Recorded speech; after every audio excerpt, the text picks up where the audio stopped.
போராடுவதற்கு முன்னுதாரணமாக நாம் எடுத்துக்கொள்ள வேண்டியது என்ன, யாரை என்றால் வங்கதேச இந்துக்களை எடுத்துக்கொள்ளுங்கள் என்று இந்த மேடையின் வாயிலாக நான் பதிவு செய்கின்றேன்.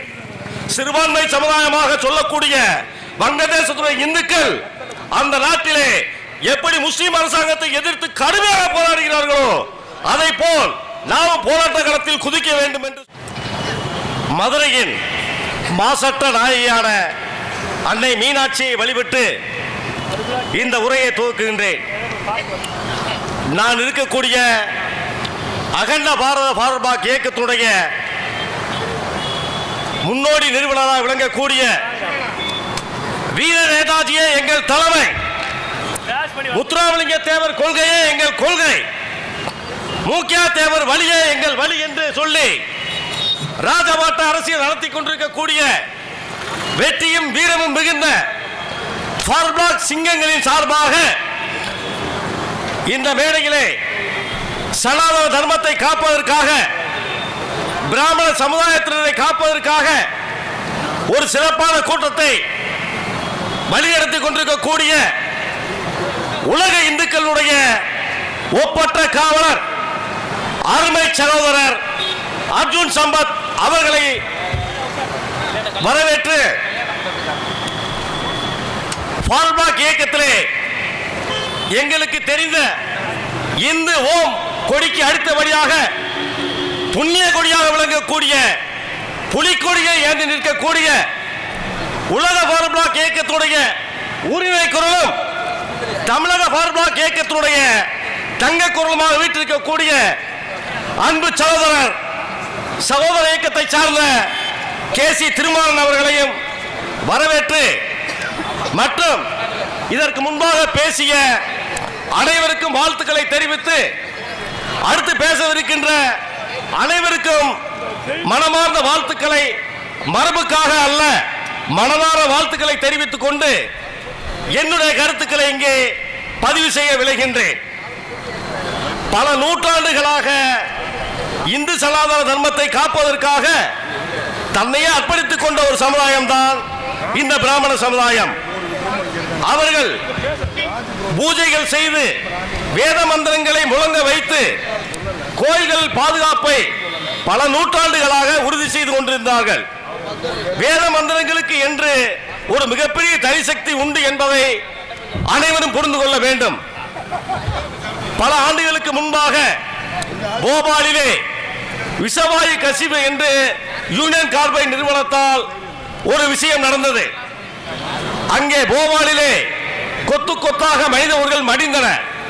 ஆனால் ஒரு வீட்டில் கணபதி ஹோமமும் பல்வேறு ஹோமங்களும் ஒரு பிராமண குடும்பம் நடத்தி கொண்டிருந்தது. அந்த பிராமண குடும்பத்திற்கு விஷவாயினால் எந்த ஒரு தீங்கும் ஏற்படவில்லை என்பது வரலாற்று நிகழ்வு என்பதை யாரும் மறந்துவிட வேண்டாம். இது ஒரு முக்கியமான வரலாற்று நிகழ்வு என்பதை அனைவரும் அறிந்து கொள்ள வேண்டும். அதே போல் பிராமண சமுதாயம் என்றால் அமைதியான சமுதாயம், எந்த வம்புக்கும் போக மாட்டார்கள் என்று எண்ணிக்கொண்டிருக்கக்கூடியவர்கள் தங்கள் கருத்துக்களை வரலாற்றின் பக்கத்தில் இருந்து மாற்றிக்கொள்ள வேண்டும். ஏனென்றால் அனைவரும் சமம் என்று சுதந்திர போராட்டத்திலே வீரதீர முழக்கத்தை ஏற்படுத்திய பாரதியார் எந்த சமுதாயத்தை சேர்ந்தவர் என்றால் அவர் ஒரு பிராமணர் தான். அனைவருக்கும் துணிந்து பூணூலை அணிவித்தவர் அந்த வீரமான பிராமணர் தான். வாவேசு ஐயர் வீரதீரத்துள் போராடியதை வரலாறு மறைந்திருக்க முடியாது. அதை போல நான் பிறந்த மண்ணுக்கு சொந்தக்காரனான வத்தலக்குண்டுவை சார்ந்த தியாகி சுப்பிரமணிய சிவா அவர்கள் சுதந்திர போராட்டத்திலே வீரதீரமாக போராடி தன் உயிரை நீத்து விட்டார் என்பது வரலாற்றில் யாரும் மறந்து விட முடியாது, மறைத்து விட முடியாது. இவர்கள் அனைவரும் எந்த சமுதாயத்தை சேர்ந்தவர் என்றால் இதே பிராமண சமுதாயத்தை சேர்ந்தவர்கள் என்பதை அனைவரும் புரிந்து கொள்ள வேண்டும். பிராமண சமுதாயத்தினரை இழிவுபடுத்துவதை, பிராமண சமுதாயத்தை கேவலப்படுத்துவதை அனைவரும் தயவு செய்து மாற்றிக்கொள்ளுங்கள். ஏனென்றால் இந்த திருட்டு திராவிட ஆட்சியிலே பிராமணர்கள் பொறுமையாக இருக்கின்றார்கள், நிதானமாக இருக்கின்றார்கள். இந்த பிராமணர்களுக்கு இழுக்கு என்று வரும்போது எங்களை போன்ற ஃபார்வர்ட் சிங்கங்கள் இணைந்து போராட வரும்போது சாது மிரண்டால் காடு கொள்ளாது என்பதை அனைவரும் புரிந்து கொள்ள வேண்டும்.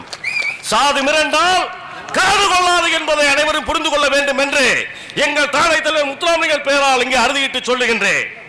அதே போல் இதே மதுரையிலே தாழ்த்தப்பட்ட மக்களை ஆலய பிரவேசம் செய்வதற்கு பல தடைகளை தாண்டி எங்க இன்னியூர் தலைவராக வீட்டிருக்கக்கூடிய முத்துராமலிங்க தேவர் வைத்தியநாதனுடைய துணையுடன் ஆலய பிரவேசம் செய்ய வைத்தார் என்பது யாராலும் மறந்துவிட முடியாது என்பதை இங்கே பதிவு செய்ய விரும்புகின்றேன். அதே போல் காஷ்மீரிலே இந்து பண்டிட்டுகள் கொல்லப்பட்டாலும் சரி, எந்த பகுதியிலே இந்துக்கள் கொல்லப்பட்டாலும் சரி, எந்த பகுதியிலே இந்துக்களுக்கு இழுக்கு நேர்ந்தாலும் சரி, அதற்காக போராடுவதற்கு ஓட்டு வங்கி அரசியலை கையில் எடுத்திருக்கக்கூடிய கம்யூனிஸ்ட் உட்பட எந்த ஒரு கட்சிகளுக்கும் தெம்பும் கிடையாது, திராணியும் கிடையாது என்பதை யாரும் மறந்துவிட வேண்டாம் என்பதை இங்கே நான் வலியுறுத்தி கேட்டுக்கொள்கிறேன். இந்த இழிவான அரசியல் நடத்திக் கொண்டிருக்கக்கூடிய கம்யூனிஸ்ட் உட்பட இந்து மக்களுக்கு எதிரான எந்த இயக்கத்தையும் வருகின்ற தேர்தலில் நாம் ஆதரிக்க கூடாது என்பதை இந்த உண்ணாவிரத போராட்டத்தின் சார்பாக சூழலித்து உறுதியேற்க வேண்டும் என்று கேட்டுக்கொள்கின்றேன். இந்த இந்துக்களுக்கு இனி எங்கே ஒரு இழுக்கு ஏற்பட்டாலும் சரி, போராடுவதற்கு முன்னுதாரணமாக நாம் எடுத்துக்கொள்ள வேண்டியது என்ன யாரை என்றால் வங்கதேச இந்துக்களை எடுத்துக்கொள்ளுங்கள் என்று இந்த மேடையின் வாயிலாக நான் பதிவு செய்கின்றேன்.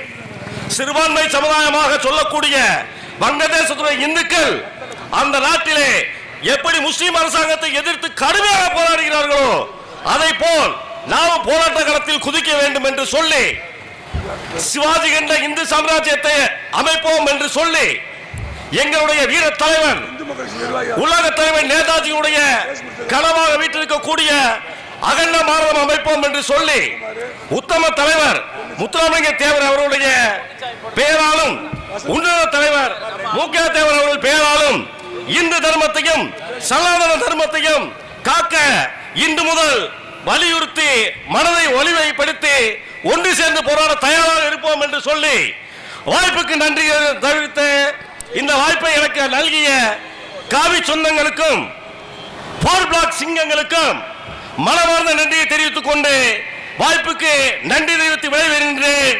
ஜெய் ஹிந்த்.